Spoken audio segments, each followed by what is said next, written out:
morning, guys. This is IT Live brought to you by Academy Sports and Outdoors. I'm Tex Homer. That's Eric Nalleen. And that's Coach Dub down there. Today we will be discussing our offensive depth, our defensive depth, and then the 2023 guys, man. How are they looking NFL-wise? Let us begin. You think I would always have this article pulled up and ready to go, but I don't. That's part of the process. Yeah. As being an artist, man, you kind of just learn your own techniques. All right. Let's just start off with a bang here. Eric, what's the depth with quarterback? At quarterback, it's quite concerning. Obviously, not a lot of experience. Really no experience. You've got redshirt freshman Trey Owens and true freshman KJ Lacey. They're pretty high. They're high on both those guys. Honestly, they feel like they can build pretty much the same offense that they can run with Arch Manning. They could run with KJ Lacey in time. That's not necessarily right now. As I've been saying for a long time, every time I get asked about backup quarterback, the best thing they could possibly do for backup quarterback is run the ball effectively. You know, be able to get tough yards when they need it, stay ahead of the sticks. They're gonna have to. A run game would have to be the backup quarterback's best friend. But if something happens to Arch, then the season's over anyways. Yeah, and I think next year could be a different story, right? If everyone stays put, I think the quarterback depth is gonna be awesome next year. Right. Yeah, it could rubber band really quickly in the right direction. But right now we don't feel too great about it. There's not really a lead wide receiver that Trey Owens could go to. You got the wide receiver group is probably going to be best if you're just whipping the ball all around to all of them. There's not one dominant guy that he could throw 50-50 deep balls to that would help him out. So the number one thing they need is the run game. And I think they're going to have a pretty good run game this year, but some of that is going to be because Arch Manning's on the field. When Arch Manning's not on the field, it would lose one of its gears. Yeah, I was watching ESPN, of course, like a week ago. ESPN put out 18 minutes of Arch Manning highlights, which is crazy, dude. One quarterback getting 18 minutes of highlights on an ESPN YouTube channel. But I was watching them. My brother-in-law this morning sent me a Barstool graphic from April 1st, saying Manning was transferring. I go, man, you're an idiot. He's like, well, why is it still in circulation? I said, because people like you fall for it still. Have you seen the No 3 account, the On 3 parody? No, I haven't. Dude, they got me yesterday, dude. I was reading, and I almost sent it to the group chat to be like, dude, what's the deal with it? Luckily, I double checked it before you guys made fun of me. But I was like, that one almost got me yesterday. Those parody accounts, man, you gotta it's a good exercise to make sure that you're checking your media consumption, properly, because they'll get you with some of those. And exercising some common sense. I mean, I just had dinner with my brother-in-law yesterday. Don't you think if I was hearing something about Arch Manning transferring, you would have come up? Yeah. The one was about Dan Mullen. It was making fun of Dan Mullen. It's like, I'm not going to recruit until after the season. Holler at me after the year. But it was just true enough to where I was like, man, why? I'm like, that's a silly idea. I'm gonna send it to y'all. What's up, Eric? But quarterback, that's going to be interesting next year, especially with Dia. But for now, man, pray for a healthy quarterback room. Coach, how you feeling? Anything quarterback wise? I'm with you guys. I'm with you guys. Look, if Arch goes down, I ain't got no wood to knock on this desk because I don't know if this is fake wood, but I hope that he stays healthy, man. We don't need anybody to go down in any room, honestly. But having no experience behind Arch, and even though he has limited experience, we don't need that. So hopefully he stays healthy, and we'll see how the season plays out. I like the Cal Ripken eventually missed the game, though. Yeah, he's a big, strong guy. I don't, tweaks and freak injuries can happen to anybody, but he's a big, strong, durable, tough guy. I don't see him. He's not going to get. I don't think he's going to get bruised and battered in ways that Ewers did, or even the ways that Sam Ehlinger did because of being overly used. Yeah, true. It's and I think you made a good point, Eric, that your safety blanket receivers aren't playing right now either, and that matters with Wingo and Moore. Because that Arch clips thing, Arch was just dealing RPOs, basic RPOs to Wingo. And to see that again, I was like, that's going to be fun this year because that's going to continue to be super effective. All right, moving on from quarterback, Eric's tagline here is perfect. The talent is there, the experience is not. So I agree 100%. Let's look at running back, kind of a controversial room amongst the inside Texas elite. But I think we're starting to turn with Christian Clark as well, getting some early returns. So I think we're starting to feel more comfortable about that room. And then I know at least me, Paul, and Ian are not pounding the table for a transfer as hard as we were a few months ago. Eric, what do you think about running back? Yeah, I mean, if Clark is going to come back as healthy as he appears, then you might not need a portal addition as we once thought. I'm worried about C.J. Baxter long term as far as being ready in September, October. I don't know what he's going to look like. I don't have as much confidence in him as I do Christian Clark coming back. Trey Wisner is durable, tough. I think he sets the floor for the position. Anything above him is an improvement over last season, and I think they'll have that. Jared Gibson, right now I think he's going to be the workhorse for the season. So he's tough. He'll be able to eat a lot of carries. These are volume backs. We know Trey Wisner could carry it 30 times if he had to. That's not ideal. They've got three guys at least that can be volume backs, and maybe four once C.J. Baxter comes along. And then we're also hearing good things about James Simon right now. As somebody put it the other day, he's got kind of a combination between Christian Clark and Jarrett Gibson. He can bounce around and he's shifty. He can make guys miss, and then he can also run it downhill. So, I've been saying that I think James Simon could play this year if they need him to, and that latest intel points to that direction as well. All right, I feel good about that, Coach. How you feeling now? One thing I love about having a new coach is everybody's out there really trying to prove themselves, right? And everybody has that opportunity to do so. And so having a new coach, all these guys out there really, really competing. There's nobody like, set in stone type of starter, right? And so it's good to see. I'm glad that Christian Clark is out there moving around and looks good. But I'm good to hear good things about James Simon too, because it means the more depth you have at running back, the more guys you can rotate and stay fresh. Man, we've seen it in multiple throughout the years. People who can rotate a running back in third, fourth quarter, right?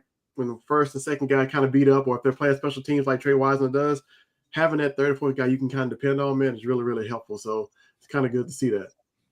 Yeah. I'm liking when I'm hearing coming out of that room. I'm less apprehensive for sure. Running back or wide receiver depth. Oh man, it's a very, very, very young room. It was a young room when DeAndre Moore and Ryan Wingo were healthy. Right now, at least with those two out, those guys are going to start and probably be the top two. Well, I don't know. The portal guy might lead the team in receptions for all I know. But those guys are going to carry the lion's share, get the lion's share of reps. But right now they're developing depth. You can be inexperienced at wide receiver. It's a lot easier to be inexperienced at wide receiver and play than it is at quarterback. So right now, those guys that they're going to count on for depth this season are playing quite a bit. And then, if they bring in a portal guy and your number 4 receiver is, say, Parker Livingstone, you got to feel really good about that. Parker can play any of the 3 positions. Aaron Butler can play as well. Once they're fully back to health, I think I'm going to like the depth a lot more than I do right now. I still have it as average here because I do believe when you recruit a class as talented as they did, 3 guys that are future starters, Dalen McCutcheon, Jamie French, Khalil Lockett, those guys can give you immediate depth. And then you got Parker Livingstone as well. Now, you can't really get hurt because then there's a pretty big difference between DeAndre Moore's readiness, I think, and Dalen McCutcheon's, even though McCutcheon's going to eventually become what DeAndre Moore is, if not more. But they are still young. Coach? Look, I think we've seen young guys step in and play before, right? And it depends on kind of offense they play in. If you want to spread them out and go a quick game, you put those young guys in space, maybe they can play earlier, right, if they needed to. But I think it's really just digesting the playbook is what has you worry about young guys, right? Are they going to read the same way? Defense is the same way Arch reads it, right? And so that's when you kind of get off page. And so, I'm good with getting a portal guy just because of that, somebody who has experience. But hopefully we don't lose anybody to injury in this room because let those young guys really, really get up to speed and get some extra time with Arch and make sure they're on the exact same page because going into the season, you don't want to go to Ohio State. You got a bunch of young guys out there. And everybody's seen NCAA with shaking in the wiggly lines, like they might mess up, run the wrong route or something like that. So that's going to be the biggest thing.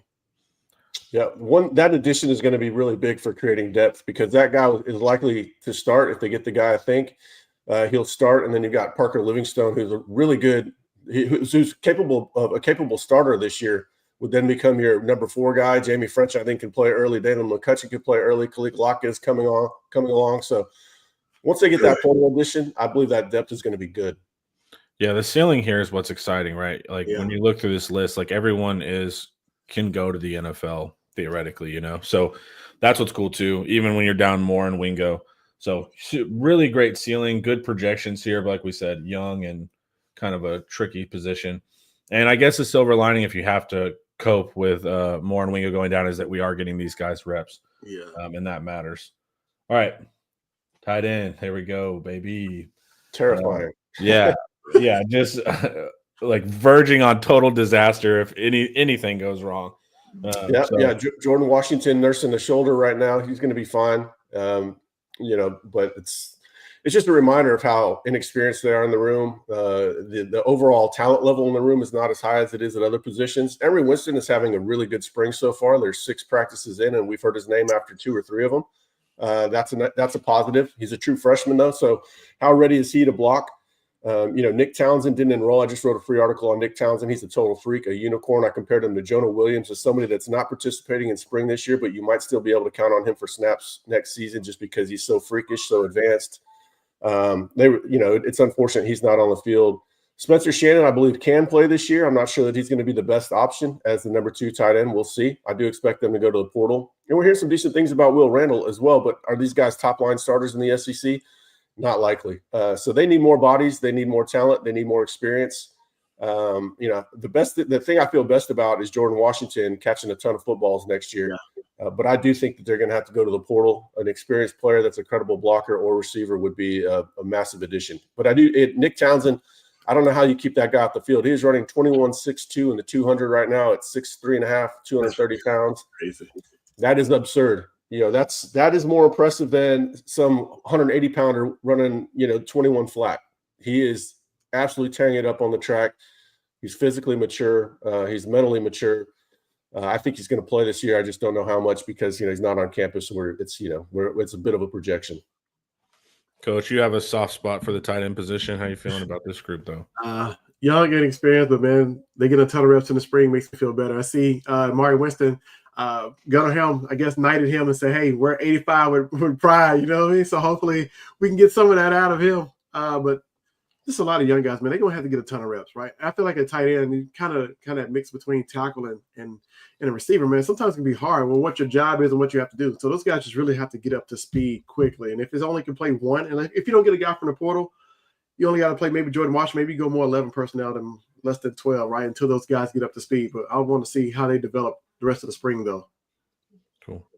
Eric, do you have any intel on this? You think we play more 4 wide with our tight end situation this year? No, they're not going to run more 4 wide. That's just not Sark's thing. He wants more of that run pass conflict. I do agree with Coach that it'll be more 11 personnel. It kind of depends on who they bring in through the portal. They will add a tight end through the portal. But Jordan Washington is capable of becoming an elite tight end. And we already know he's a quality pass catcher. So if they're in 11 personnel, Jordan Washington's probably your guy. If they get somebody that's good or better than Jordan Washington in the portal, I'd be shocked. And then they're still going to run their 12 personnel 2 tight end sets because they really do want to run the ball and throw play action off of that. Yep. Where it gets exciting is probably 2026, where you would have Washington and Nick Townsend out there in 2 tight end sets, and then you're basically in 4 wide sets because those guys are real receiving threats, but that's probably a year away. Yeah, it's so rare to see Sark in 10 personnel. It's just not his game. He's trying to bring people down into the box, especially like what Eric said with Arch Manning. You want to bring down safeties, all of that stuff, so you can hit them over the top and unlock the defense. So even though we're weak at tight end, we might frustratingly give up some plays just because the benefit on the back end is going to be advantageous if we can hit those play action shots, even though it might be a little frustrating down to down sometimes with our lack of depth there. If we have 2 weeks left of spring practice, what do we want to see or hear, especially with the SP opening next week? That is a spring portal, I imagine. Okay, with the spring portal opening next week. Yeah, well, they have 3 weeks left. 9 practices remain, so there's still a lot of time. What do we want to hear? We want to hear that there's more younger players are going to be, able to start or not start, but offer real snaps. The depth is a bit of a concern. I started off that article by talking about how many guys went to the NFL last year and then again this year. That's just a full team of starters, 22 guys at least, 11 last year and over 11 this year. That's a full team of starters gone in the span of 2 seasons. So depth is a much bigger concern than I've had in the last 2 seasons, honestly. So that's something we want to hear about, the young guys. Fortunately, a lot of our practice reports have stemmed around the younger players. We've been hearing some good things about them. I want to continue to hear that Arch Manning is taking care of the football. Somehow he's still throwing it deep every chance he gets without turning the ball over. Is that something that can continue? That's something. And then more comfort and consistency in the run game. They had a pretty good day running the ball when they practiced. What was that? Thursday night was their last scrimmage. They had a pretty good day running the ball. The offensive line did its job. So I want to continue hearing that. There's some zero-sum elements that we have to parse through with that. Are they running it because they're running it well, or is it because the D-line is not stopping it? That's something we have to figure out. But run game is going to be huge. I think run game is the key to next season because we know Arch is going to want to throw it over the top to take advantage of it. The better the run game is, the easier, the cleaner looks that Arch will have. But yeah, so this week's practice is going to be Tuesday, Thursday, and Saturday. That's going to be a big scrimmage on Saturday with tons of recruits, high school coaches from all over. We're going to be in town, but they've got 9 practices left, not 2 weeks. Cool. Yeah, I love it.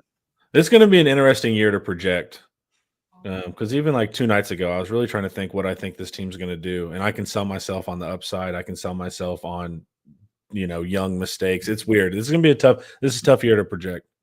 Yeah, this is tougher than the last 3 seasons to project, without a doubt, I think. Yeah. All right, guys, before we keep going, let's hear from Academy Sports and Outdoors. Days like this, the anticipation's half the fun. The call to adventure. Possibilities in every direction. Look at that. The stories you'll bring back. Even the true ones. And already, you can't wait until next time. From first catch to biggest catch of the season, this is where it starts. Academy Sports and Outdoors. Have fun out there. Oh, yeah. All right, offensive line.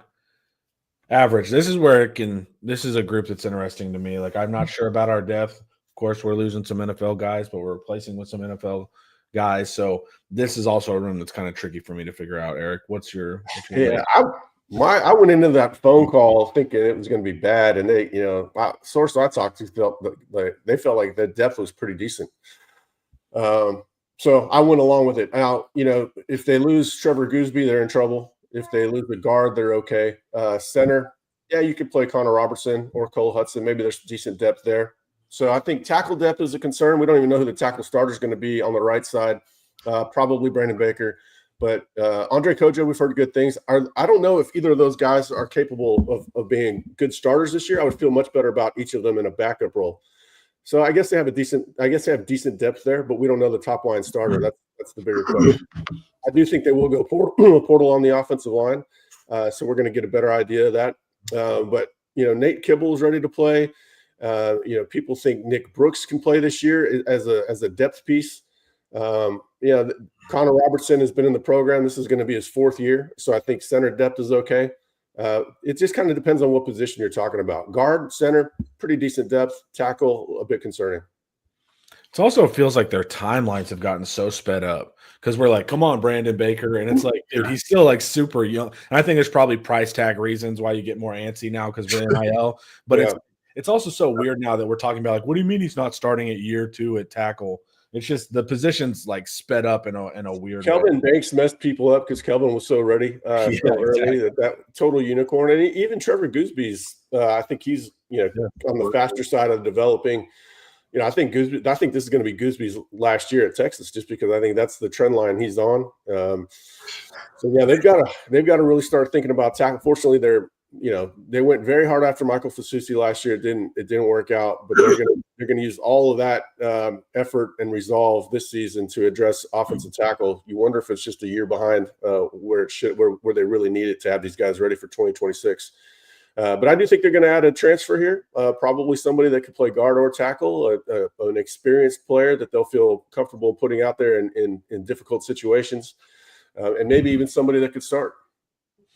Yeah, but it's like the problem is too that we're having guys go to the NFL so fast. Yeah. You're not forcing guys like you want like 2 years out of Gooseby, so someone gets to cook an extra year. But it's like it's just weird, man. The tackle position is tough now with the NIL. It's well, they're getting guys that the NFL wants traits over production, and so they're getting some freaks. So Trevor Gooseby could have a disappointing season and still go in the 2nd or 3rd round. like Cam Williams just did. Cam did not play to his full potential. So they're getting these guys that are just so talented that the NFL is going to overlook, questionable tape. NFL realizes they're young and will still develop. Yeah. But I don't think that's going to happen with Gisby, because I think Gisby is more Kelvin Banks than he is Cam Williams as far as this next season. Well, it seems the NFL is willing to take him younger now too. And so it's like they're like willing to kind of like I think the market's screwed up. I don't think it's it might just be selfishly for at the college level because I want 5 years of Kelvin Banks, but it's tricky, man. I'm not a huge fan. Coach, how do you feel about the depth specifically? Well, I'll tell you this. Speaking of tackles, it was a big time recruit on campus talking about, the offensive line, talking about the depth. He thought everybody looked good, like working to really compete to play, right? And that's Mr. Felix Ojo, but it's going to take time, right? You got 9 more practices left, like Eric said. Like, they need to take every last one of those very, very serious, right? And try to work on something to fix their game or try to get better each and every day, because that's going to be the key. So that Kyle Flood can have an idea, okay, who's my 2 deep? Who can I kind of depend on? I think you just need more time and more reps with that, honestly, just to kind of figure out who can play multiple positions, right? Maybe he can play left guard, right guard, or right tackle if I need him to, depending on who the guy is. So they just really need to figure out who that number 2 guy is at each position, who you can kind of count on. And then I think you need every last spring practice to kind of determine that. And who has it mentally in the classroom and who can apply it on the field. So that's going to take time to talk about depth and see who can really play. Eric, have you heard anything about mentality or disposition? And is this a more of a run blocking style? Any of that kind of leads yet? Yeah. It sounded like they were real physical in that first scrimmage. They're getting after the D-line pretty good. I feel good about the disposition of them. I think they do have the right mindset. DJ Campbell's taking on a leadership role, and I think if they take on his mindset, he is an aggressive player, physical. Wants to put you in the dirt. That's a good guy to mirror. I think the mindset's just going to be a lot different than last season, because Cole Hudson has that mindset as well. And, Jake Majors, Hayden Connor, very good players, but not brutes out on the field. I think Cole Hudson and DJ Campbell, I think that's the mindset that this line's going to have. It's the mindset they really have to have too, if they want to run the ball like they need to. Yeah, absolutely. Yeah. All right, let's look at the defensive depth. Defense. Yeah. Which has a rosier outlook. That was more fun to write. Yeah, I was going to say. Ed, shocking. We have good depth. You need a different category. I don't think that's really a great. Yeah. I think you need something higher than good. But I did see that Bailey committed to Tech, right? Yeah. Yeah. I think Texas was just trying to keep the price high on him. I never saw that one happening. We barely even covered that. That just wasn't likely that he was going to come sit to play behind Colin Simmons. But right. I love everything I'm hearing about Zena Umeozulu. Colton Vosik, of course, not participating. We all know that his upside is tremendous. Those guys are going to be your backups for the most part. Ethan Burke, Colin Simmons are going to start. Lance Jackson is going to play this year. I feel very strongly about that. And then if worst case scenario happens and you need another edge, you just move Trey Moore back to the position. That's a seamless transition for him. So edge depth is good. I think every single guy I just mentioned is going to get drafted. The one guy that it's way too early to say is Smith Orogbo, true freshman. He's the longer, leaner guy that's going to take some physical development. Yeah. Zena's getting drafted. Colton's getting drafted. Ethan Burke's getting drafted. Colin Simmons getting drafted, top 5. And then, Lance Jackson is going to be an NFL player as well. Oh, Lance Jackson's going first round, Eric. Yeah. You send that to the press. All over. Hey, I was high on that guy. Had him as a 5-star. Somebody told me something interesting the other day. Like, that guy's going to get a pick 6 in his career. He said that guy's hands are everywhere. He's using his eyes. And I said, well, he could have been an NFL draft pick at tight end if that's what he wanted to do. So yeah, Lance Jackson is a stud. I'm just going to I don't want to overhype him too much just because he's a true freshman. They're going to have expectations that are going to be a little too early for him. Yeah. Those expectations are going to be there in 2026 when Ethan Burke is off to the NFL. Well, I was watching some scout talk about his brother getting ready for the draft, and I was like, man, that's an impressive family of athletes. It is. So yeah, shocking. Edge will be good. Good room, yeah. Let's answer this one real quick from Justin Wales. How quickly do y'all think Lance Jackson will be ready to see meaningful snaps this year? Yeah, absolutely. Yeah, he's a 5-star. He's physically mature. Another one of those highly motivated, we're hearing all the right things about him as far as motivation, work ethic, and that stuff. So yeah, he'll be ready to play. Yeah, he's 265 pounds or so. Definitely he's ready to go this season. It's just, he's got Ethan Burt, Colton Vosick ahead of him. But I like that Colton Vosick or Zena can play either side too. So if they want to get Lance out there, it doesn't necessarily have to be at the expense of the other guys, because they can go spell Colin Simmons too. I just want Vosick to get it right. It's like, dude, because I think he's going to have crazy upside if he can stay healthy, man. Yeah, he just has got to. It's not he's not missing games or anything, so people don't think it's important in that regard. But he does need to be able to lift weights. He's got with the shoulder issue, it really hurts upper body development. Yeah, that guy, if he can just stay healthy, he's got the second most upside in that room outside of Colin. Yeah. And you said too that his injuries are not related. Luckily, they're kind of one-off stuff, opposed to like reagging something. Yeah, if we were hearing stuff that we heard his freshman year, lower back, that would be really, really concerning. But this is just unrelated. He was able to play through it, and played against Ohio State, so it's not concerning in that way. But he does need some time to develop. He's an NFL player all day long. He just needs a little bit more time. Yeah.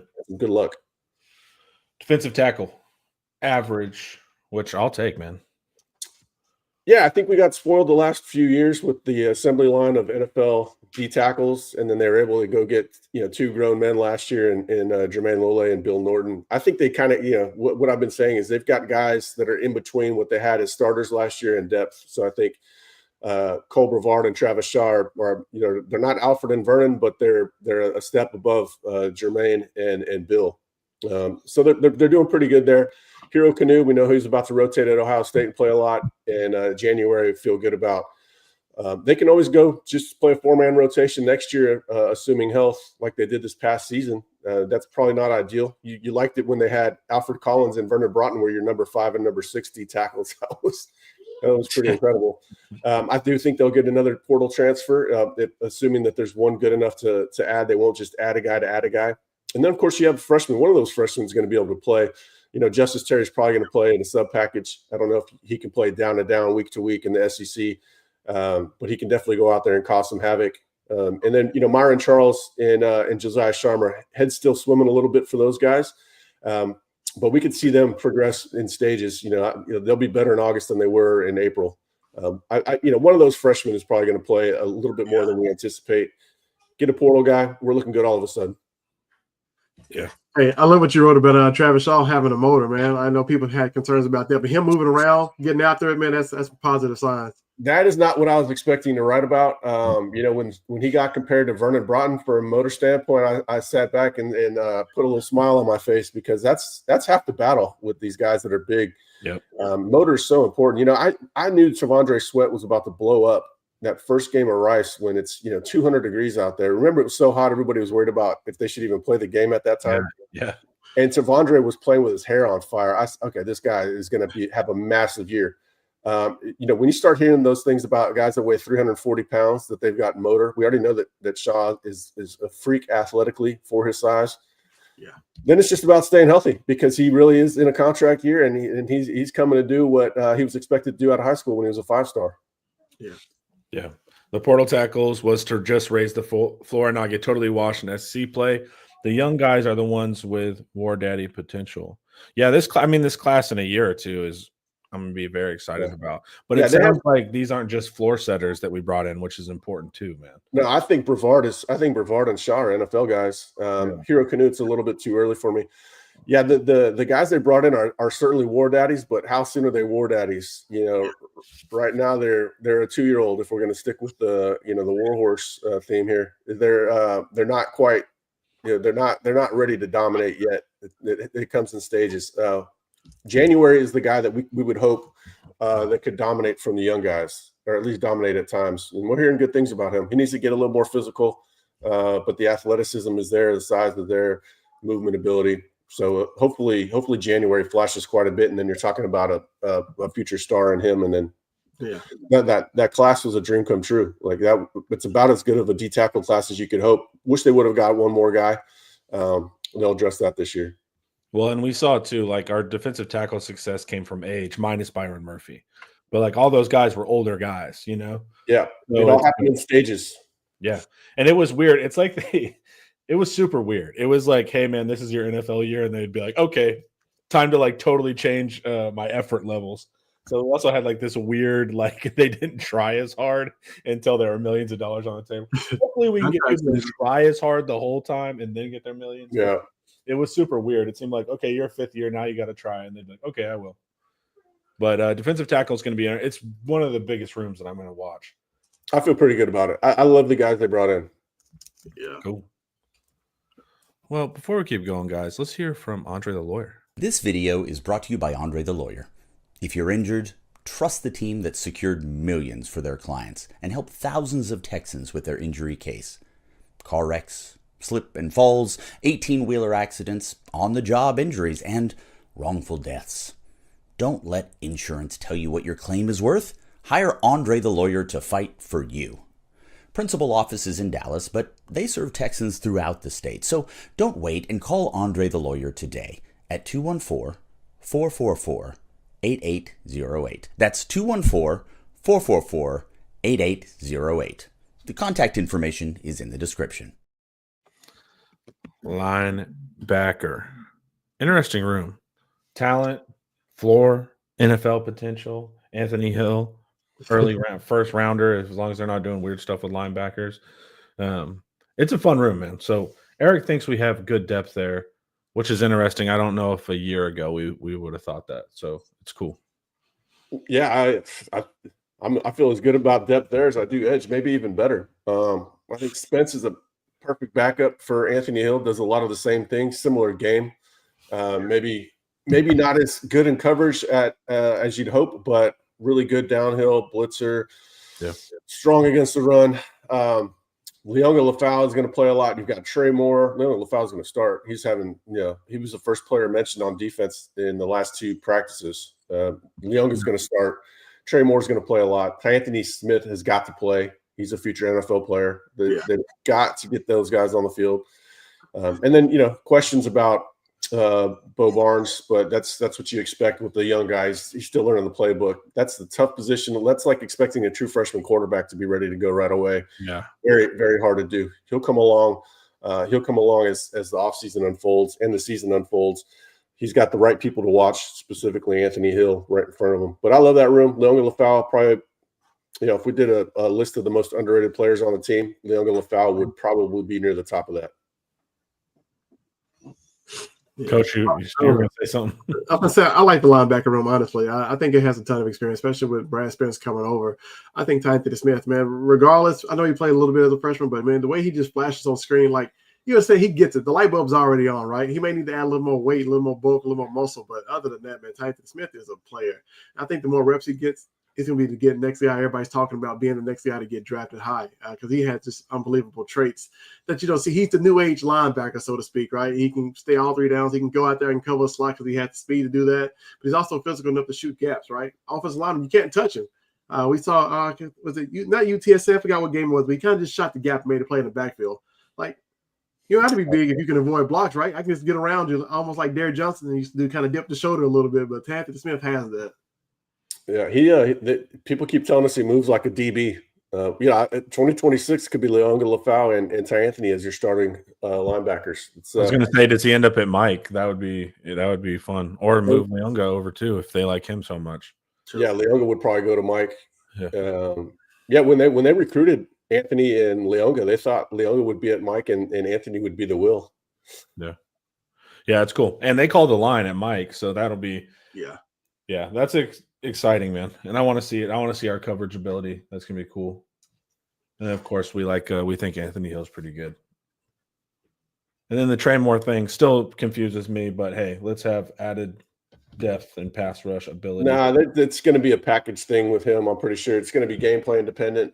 I think it makes a lot of sense, honestly, because he's not going to. You can't take Colin Simmons off the field. Here's another way to get another pass rusher on. You're going to rotate Leonga anyway. They rotate their linebackers a lot.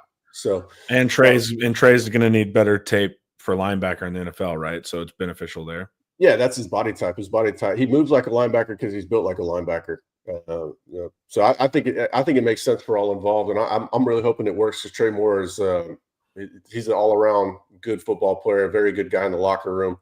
Yep. And he wanted to go to the NFL, but he had people saying, "I don't." It's you probably the projection isn't there yet. Move to linebacker makes a lot of sense. Cool. Cornerback, good.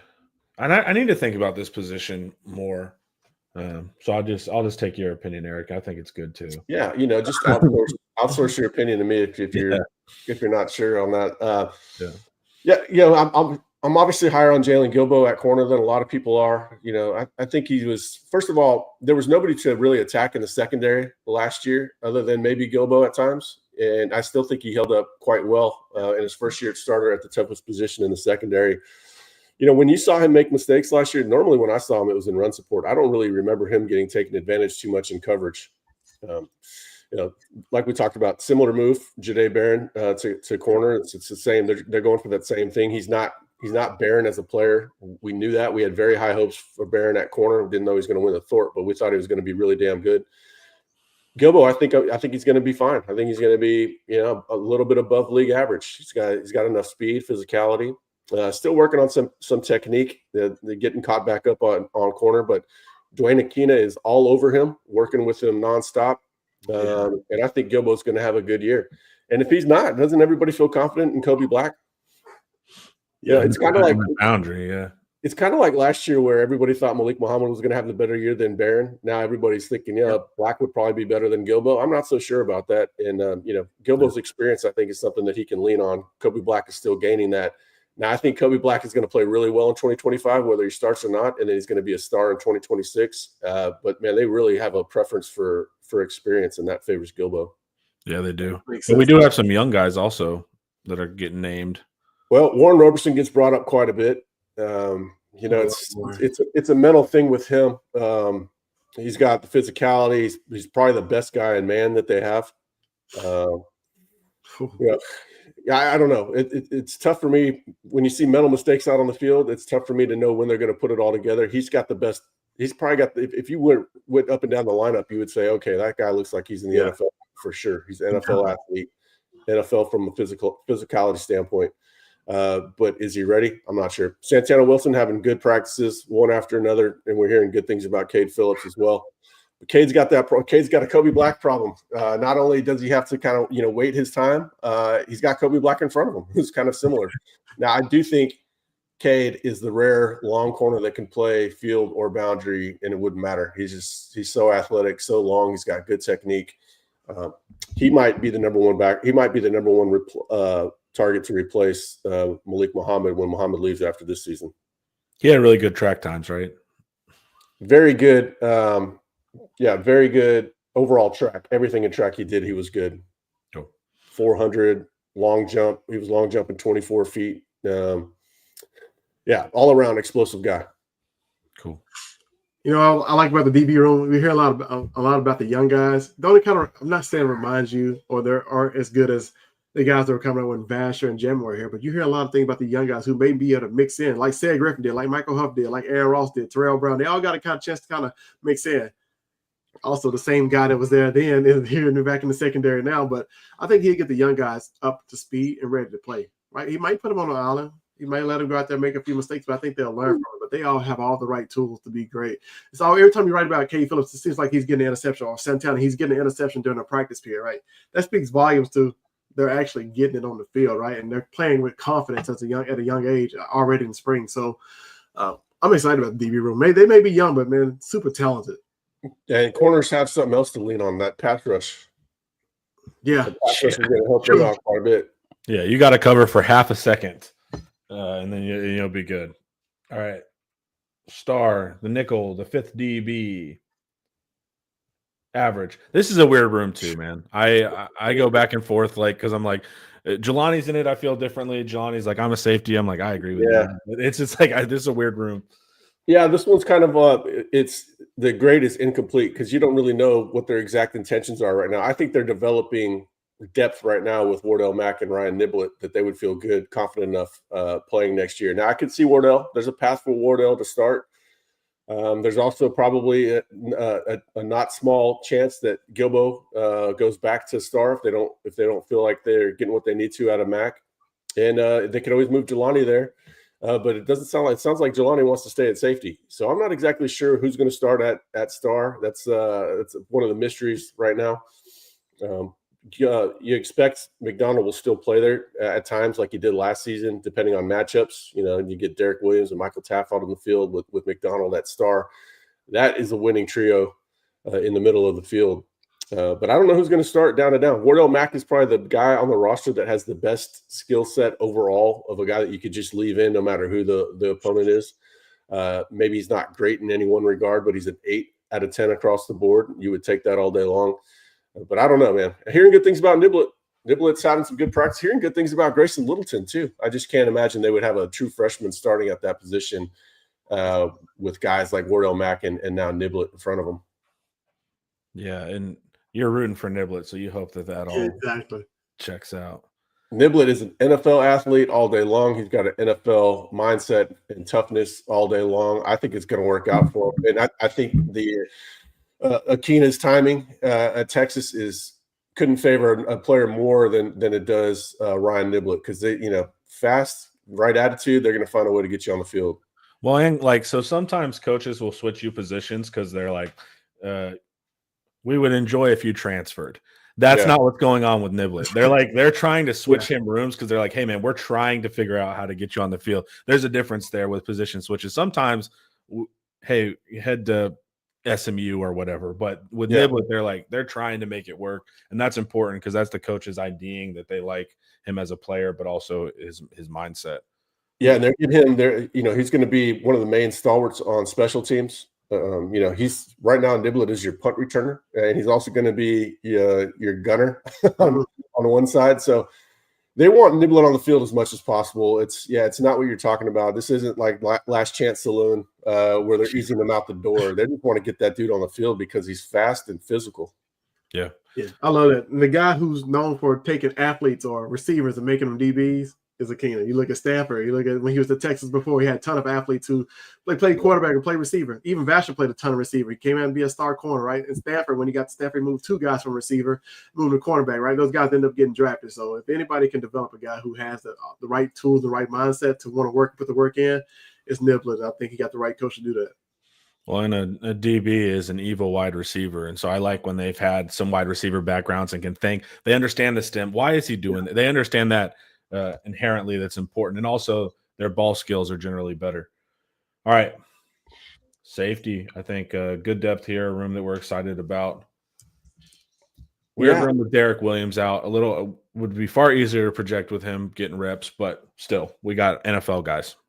Yeah, everything I hear about Derek Williams, they feel optimistic about his return. I think it was just a run-of-the-mill ACL issue, and they feel good about him coming back full speed. We never would have heard them talking about putting McDonald at star if they didn't feel good about D. Will's return. So you've got Taft, and then whoever doesn't start between Derek Williams and Jelani McDonald becomes like the best backup in the country at that position. 3 NFL guys right there. And then you just need a 4th to round it out. Probably Jordan Johnson-Rebel right now. He's mentally ahead of most DBs his age.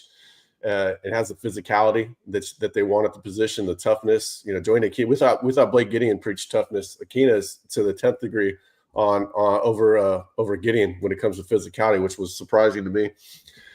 So they're going to figure out. You got Jonah Williams, who they're going to put. They're going to run more dime. So you're going to see. I imagine they'll do something with Jonah Williams and dime. Xavier Filsaime is having a really good spring. Zella 6, he's going to have to wait his turn, but they like him as well. But I think Filsaime, the way that we're hearing about Filsaime right now, I expect to see him out on the field this season. So they're, it's like most positions on the roster. There is just 0 dead weight at the position of safety. Like there's just none. They're all in various stages of their career. So it's, we don't know if Zella 6 is going to be an NFL player. Like we know that Jelani McDonald's going to be an NFL player, but he has that look early on that Jelani McDonald had. Cool. And Filsaime, that's awesome because last year there was some, can't remember if it was spring game or whatever. I can't remember spring game or in season, but there was a couple reps where he didn't know what the hell was going on. Yeah. So to see him developing that quickly is also huge, man. Yeah. Well, I hated that he was so highly rated because that kind of that raised the expectations for fans of him. That's why we get asked about him all the time. What's going on with and it's almost like the insinuation was that he was a bust when truly he was late to safety. It's a tough position to play. You can't just go out and play fast if you don't know where you're supposed to be. And so, the rating I did him no favors, but he's coming right along. Second fastest guy on the defense now. He lost his crown once they moved Niblett over, but got a good build. He's, we're hearing that he's smacking in practice, and so I'm loving everything I'm hearing about it. Now, he's got guys in front of him. He's got to let it thin in front of him. But if he keeps working, it's that guy's going to play a ton of football at Texas. Yeah, it's crazy, man. Our depth is getting weird, where it's just like like your potential third string guys are looking good, and now I'm just paranoid about transfers because so I've just switched from being paranoid about not having good players, and now I'm just paranoid that we have too many good players. It's the fun world of. Yeah, they're all NFL starter kits. They're just in differing stages of development. Yeah. You know what though? If you go back and look at last year, Texas rotated a lot of guys. Like a lot of guys got a lot of snaps and playing time. So you really want to transfer, like you're actually playing, you're producing, right? Even though you're not the quote unquote starter, but you're getting just as many steps as some starters, especially when you blow guys out or you just want to give guys a breather. So I think they're able to keep guys because the guys are actually getting a chance to play. Well, in Texas, go ahead. You have to have experience for them to play you, but fortunately, they actually help you get experience because they rotate so much. Yeah. So it's not a lost cause like it was at wide receiver. Like if you weren't one of the top 3 wide receivers, you might have been 10th receiver a couple of years ago. Now that they rotate, you could be the backup linebacker. 5 years ago, if you're a backup linebacker, you were going to be nothing but special teams. Yeah. Now you better be ready because you're going to be out there. Even if your name is Jet Bush, you're going to be out there. And Bush became a good player for Texas in that Sam role. They're going to use the whole roster, man. It's especially with the expectation that they're going to play 16 or 17 games. Dude, on defense, you're going to get like 3 series. Like if you're going to go in also on the 3rd series for whatever reason. But it's like linebackers, DBs, like you're going to get like solid reps in a game. Yeah, you might be the second teamer and you're going to be out there in goal line. They don't care. They're going to have, if they put you on the field, if they have enough confidence to put you on the field to begin with, they're going to put you out there in a tough situation too. True. Yeah. They're going to freak out all the fans. What are we doing? But guys, it's working. We've had an elite defense for like 3 years now. Like, we know what we're doing here. They understand it's a war of attrition. It is. Yeah. Especially, man, like you said, 16, 17 games. Hey, promote that article underneath that real quick because that was exceptional work. RT wrote a introspective on David Binda's journey to the league, and then they're going to be recording Reheat today, Joe and RT, and they're going to be talking about this. So you guys will see tonight. Go over to Inside Texas. It's on the front. Hit news, scroll news. It's a free article. It's basically a long form article. He sat down with David at least once. I think he talked to David twice before writing that, and it's a very insightful piece. And like if RT wrote it, it's well written. And also, David Binda is just a lovable guy. So go support. Yeah, I saw his parents sat behind me on the plane to Michigan, and they were just really, really enjoyable people, full of smiles. They knew it was a big year for David, and that guy's gonna make an NFL roster because of the intangibles, and then he'll hit and he'll run. He can run, he can hit, and he's a good locker room guy. Yep, definitely. Shout out Binda. All right, now we are going to evaluate the 2023 recruiting class. Basically, their upside here. The background on this article was not long after the 2023 class got on campus. A source said that he felt that they had 10 NFL guys in that class at least, and so we're basically catching up on that and assessing where we're at right now. Yeah, Arch Manning bust. He's only starting because of his last name. Yeah. Dude, if he was Arch Smith, dude, he wouldn't even be on. Wouldn't be the same, huh? Yeah. But Eric thinks he's going to get drafted 1.1. I'm with Eric on this, man. There's no GM that can resist a productive Manning. Like if Arch has a good year, especially 2 years, man, you get 2 years of data on Arch. His last name's Manning. You're going to get fired if you don't take him. Hey, we live in a world where Mitch Trubisky went number 2 overall. Arch is going 1 overall. No GM is going to pass. Even if a GM feels in the back of his mind that Nico Imalieva or whoever is coming out at that time is better than Arch, Dylan Raiola, he is not passing on Arch Manning. You're right. They're so risk averse, man. Like that whole field. So it's like the groupthink is strong there. So I agree. Hey, in whoever that GM is, in his defense, I wouldn't pass on Arch either. And I felt he's going 1-1 since he was in high school. Dude, I watched a whole video by Thinking Football did it on Peyton Manning yesterday. And jeez, man, if Arch can do just like 3/4 of the mental processing of what he's doing, man, Peyton Manning's great, but to watch them like dissect what he was actually doing, man, what a remarkable family. Yeah. Oh, hey, the only reason he doesn't go 1-1 if the Mannings decide they don't want to play for that team. That's it. Yeah, exactly. That's definitely within the realm of possibility. I'll say that's a good caveat. Yeah. There is a chance that they'd be like, no, thank you. Okay, Anthony Hill. Easy. Duh. But the only issue with him is the NFL devalues linebacker, and so he might go second round. Yeah. Are they taking linebackers in the first? This one? I'm not a draft guru. I just don't know if there's I'm not. It doesn't really stand out to me. Edges, of course. I don't know. Like I don't recall any off ball, but he's going to break the mold, sort of like Bijan did. I think it's because he's such a good pass rusher as well. Yeah. And Anthony Hill, man, that was just an immediate thing. All right, they're going to love him. The GMs are going to fall in love with him. And again, if you're a linebacker that gets after the quarterback, that's a cheat code. He also has one of my favorite temperaments because when you talk to him like in interviews and stuff, he's this very sweet. He's like a golden retriever, and then you see people trying to punch him in the face on the field, so you know that he's saying wild stuff on the field. So he has a Jekyll and Hyde to him that I appreciate because he does great with the media, but he's clearly confident on the field as well. Running back CJ Baxter. Too many questions now surrounding with the injury. I think obviously when he came out of high school, he looked like an NFL starter kit. We saw a couple, there's some issues with him running tentatively as a freshman. We think he had a little uncertainty running in zone schemes. But there are also times where he did some really incredible things for a freshman running back. Now it's just, who knows what's going to happen. How healthy is he when he returns? We don't know that. Which is a bummer because he's also a super likable kid. Correct. Dude, the lottery of injuries, man.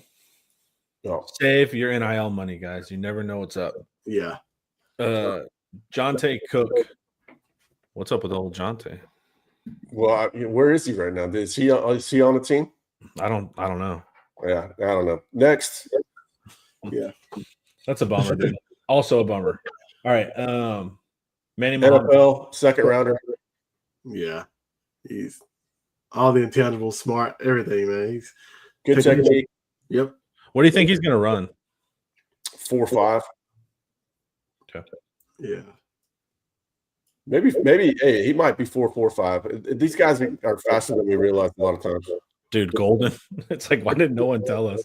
And then someone was talking about it, and they're like, you didn't run that in the game speed. He's like, I wasn't told to do that. Yeah, it was my job. Yeah.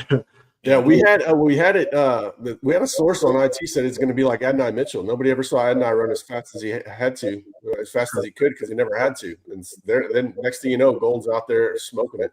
Yeah. Well, also with some route combinations, right? Like sometimes you have to run full speed because you're running the safety off for somebody else. But Golden had technique, so he could beat you that way. And then also Golden most of the time wasn't running guys off because he was the one you wanted to get the ball to. Right. All right, I'm getting feedback from one of you guys. I don't know if it's Eric or Coach. I think it's Charlie. Okay. And we'll see. Yeah, I was getting it from Coach. Coach, just unmute whenever I holler at you. All right. Derek Williams.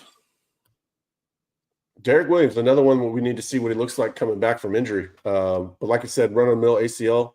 I think he's going to be NFL. At one point it looked like he might be a 3-year player, probably a 4-year player with this injury, throwing in some variance.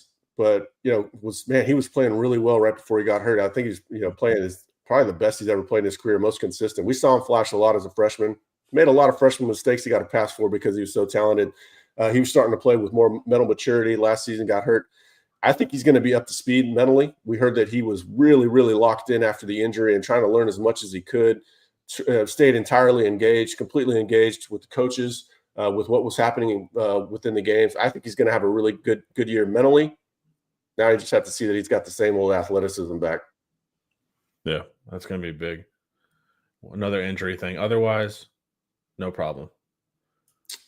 All right. Yeah, Niblett, I could not predict Niblett to be drafted. Obviously, he doesn't, we've got to see what he looks like, but he's an NFL athlete and he's got NFL toughness. And you always have to figure out the toughness side of it because those guys are freaking different, man. They are not normal human beings. Obviously, we know that they're not normal athletically, but they're not normal when it comes to toughness either. So you have to kind of figure out if they even have that to begin with. Ryan Niblett has the toughness, has the athleticism. Now he just needs a position, which that's no minor task. But he still has plenty of time to figure out defensive back, and maybe doesn't play star, maybe play safety. Who knows? But he could probably carve out a career in the NFL just as a special teamer. Hey, Matthew Slater can do it. Niblett can. Yep. All right, Johnny McDonald, you had a source say first rounder. First round talent. Yeah, first round talent. He's got to put it together mentally. Safety's such a cerebral position, but.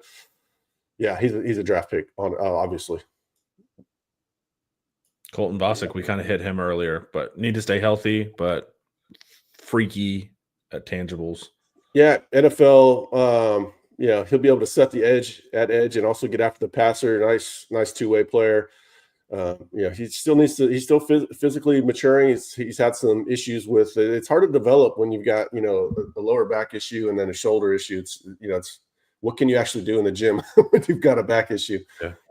But he's NFL. He just needs a good run of health.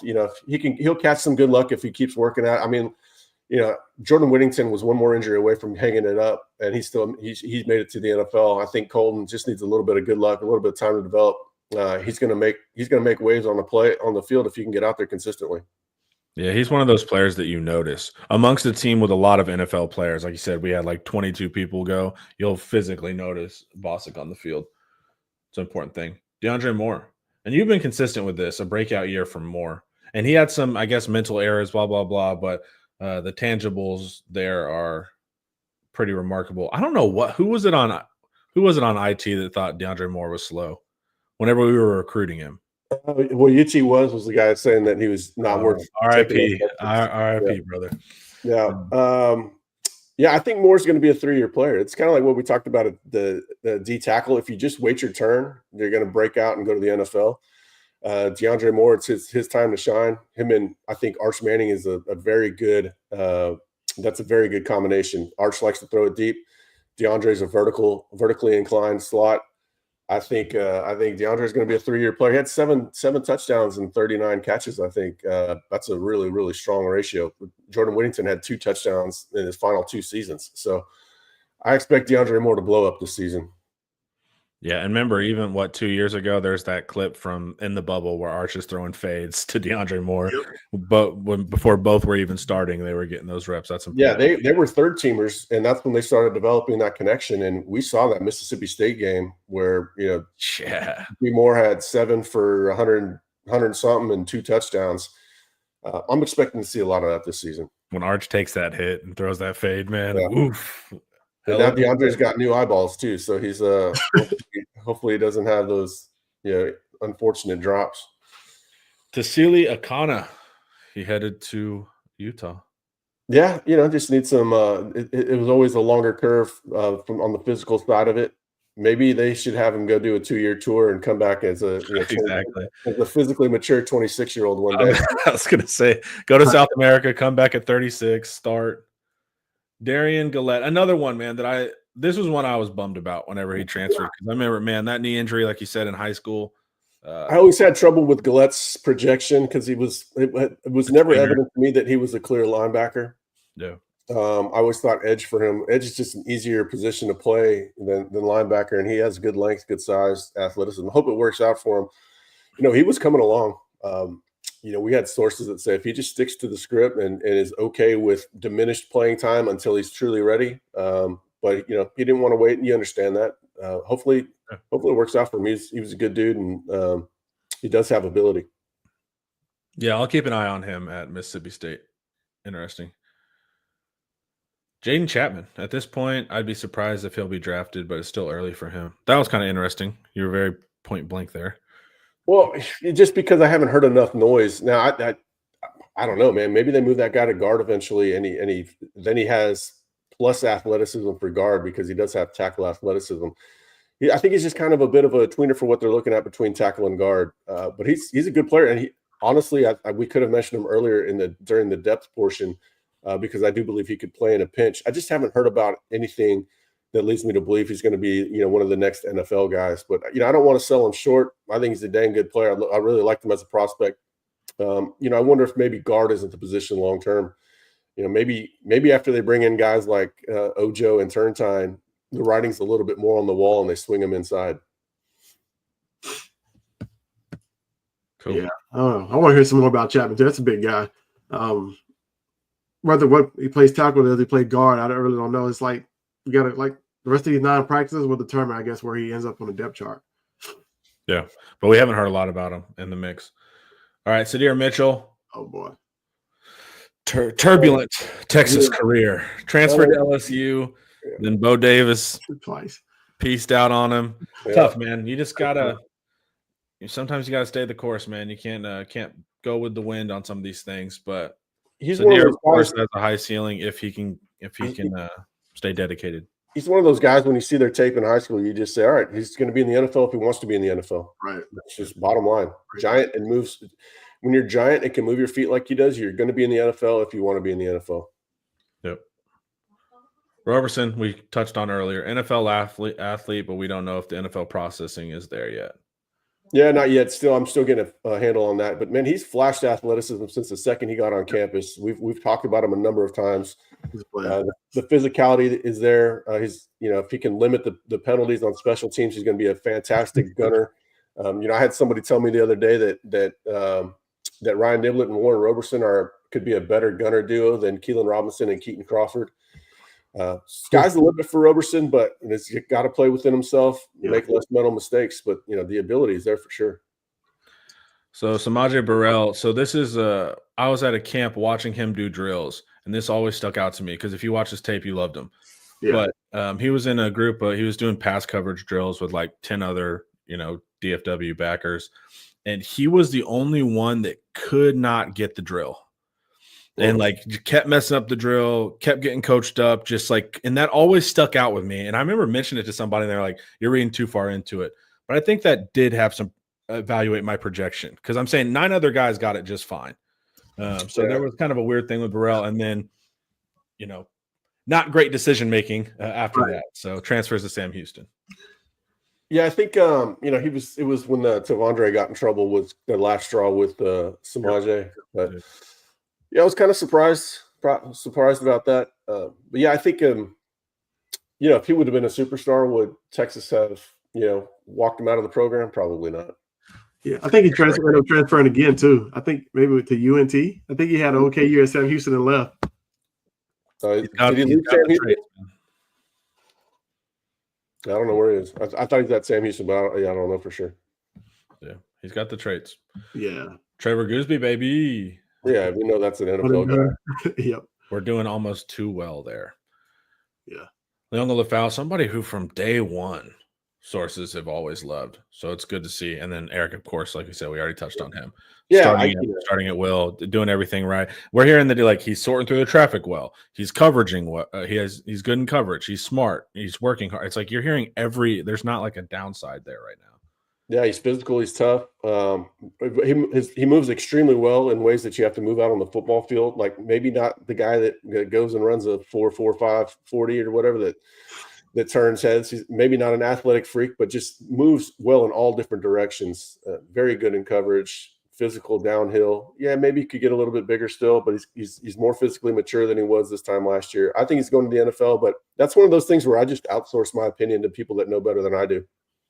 Yeah, you can tell he was surging, especially if you get the nod to start over David Bender, who was already playing well tonight, I guess before the Oklahoma game, lets you know behind the scenes, like this guy's putting in work and really surging to the top.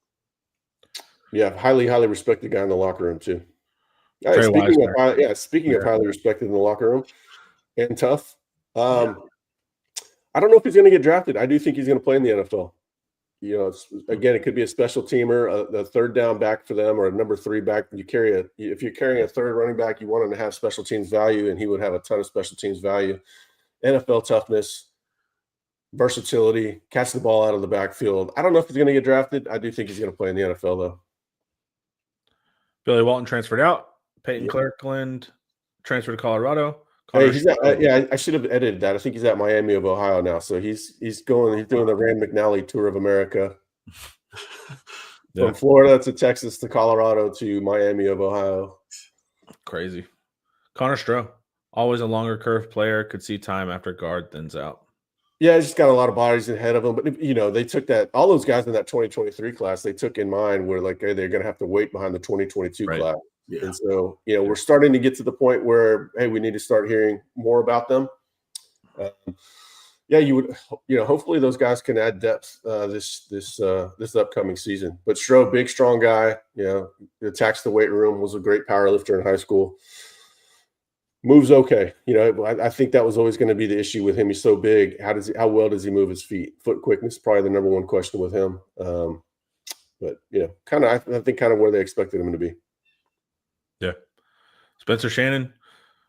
Yeah, so I did this list in order of their on-3 industry ranking, and you'll see 2 tight ends, 2 of the last 3 guys in the class. Jeff Banks, what were you doing that year, buddy? He's he had a good spring last year, one that kind of I think made people a little bit more optimistic about him. He needs another spring like that right now. He's the number 2 tight end currently. Still a little uncoordinated. Had to get a lot stronger. He's so big. He's massive. He's like 6'7".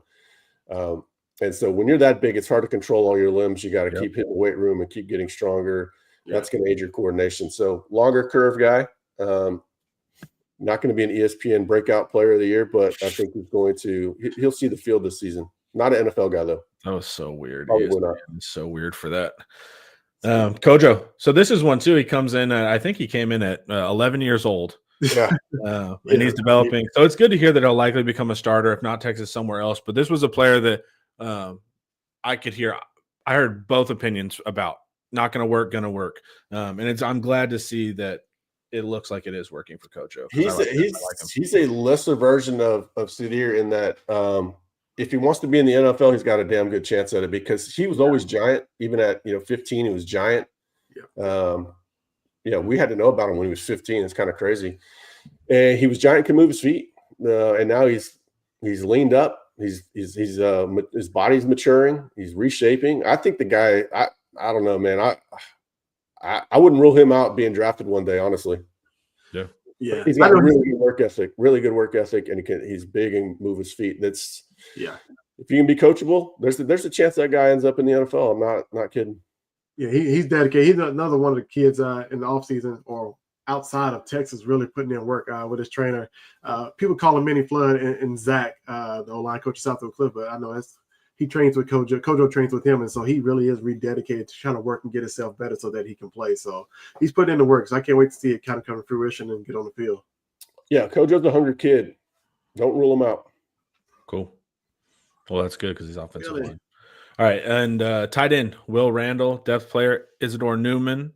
He played edge and tight end to Isidore Newman, and then him and Archer Bros too. Not going to get drafted.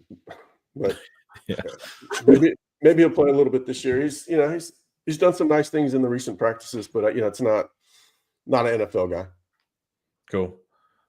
So basically, overview: eight of these guys will be drafted. 6 of them have traits, but need to be determined. It could be a mental eval, it could be an injury history, something that kind of puts it in the weird spot, and then 7 of them no longer in the program. Yeah. And then Justin Wells asked, before y'all go, can you give your thoughts on the Epps commitment from the weekend? What you got, Charlie? Yeah, look, I just wrote an eval on him. Like, he's an old school linebacker. To me, you look at his size and see his body type. He could grow into an edge, but to me, he reminded me of the old Alabama linebackers, Dante Hightower, Orlando McClain. They had the bigger bodies, but they would come downhill and smack it, but they didn't ever leave the field on third down. Like Saban had him drop it in the zone curl flat in Tampa too, but I think he reminds me of that. And you saw him even on film, like he lined up at receiver and got open versus some small athletes. So that's a big kid, man. I was shocked by his tape when I saw his size. I was absolutely shocked. I called him like a pure football player. I'm saying he looks like a pro when you just see him on the field. Yeah, I was shocked by his tape. Honestly, I was not expecting that. I was expecting like an athlete that didn't know what he was doing. And he's just a pure football player. He sees the game. Watch this one. He catches like a fade too at some point. That's not the one I was thinking of. He's going to read flow here in a minute and just light the guy up in the hole. It's coming up pretty soon. He's just a pure linebacker. He just has a pure linebacker and like some new age freak athlete sort of body. What is he, 6'4"? 6'4", I guess reported 230, but that's just look at him on tape. You're just like, I wonder who's going to the league. Bigger than everybody else, man. Look at him. Yeah. I mean, he's that closing speed too, and he'll hit. Yeah, he played with great tempo. He wasn't. That's what I'm talking about. Him catching the fade or whatever. Oh no, glance. He's gonna go logo, man. Great hands. Look at it. Yep. He goes up and gets it, catches away from his body. That's the advantage of being an NFL player, where there's like, you can play outside receiver for us too. There he is. There's the reading flow. That's perfect. Perfect. Textbook tackle.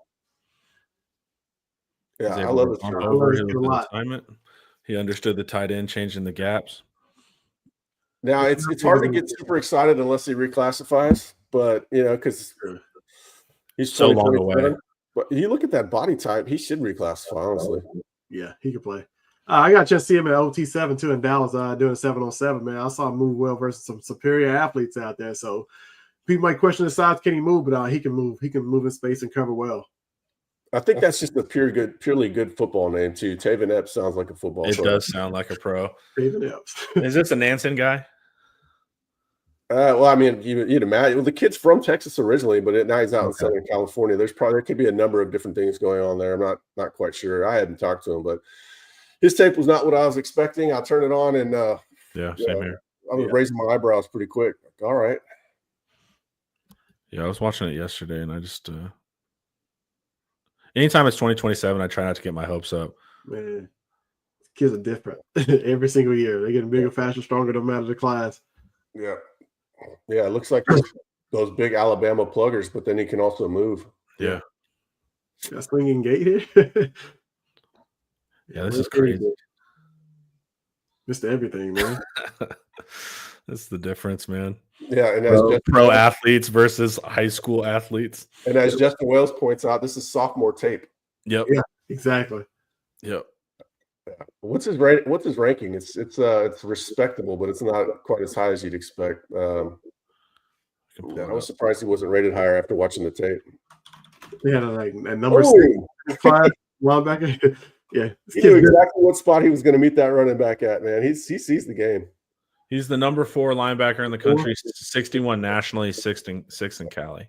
Okay, yeah, all right, 4th linebacker in the country. That'll work. I think. Yeah, whatever. It's early. Yeah, that guy's he's giant and sees it. But I also like seeing him off the edge too, right? So you've seen him coverage off ball on the edge. Yeah, because worst case scenario, they could put him at edge. He has an extremely high floor. Yeah, with that kind of size, you never know how big he's going to get, but he may stay in the middle though. Cool. Yeah, good pickup. Like I said, 27. I'm always like, we'll see. But I like when I turn on his tape, I'm like Eric. I'm like, okay, maybe I'll pay more attention to this one. All right, guys. Thanks for hanging out with me. Yeah, every Monday, you guys just choose to hang out with me at this time. I really appreciate it, guys. No, definitely. Chat, thank you guys also. Always good insights from y'all. And this was brought to you guys by Academy Sports and Outdoors. Later.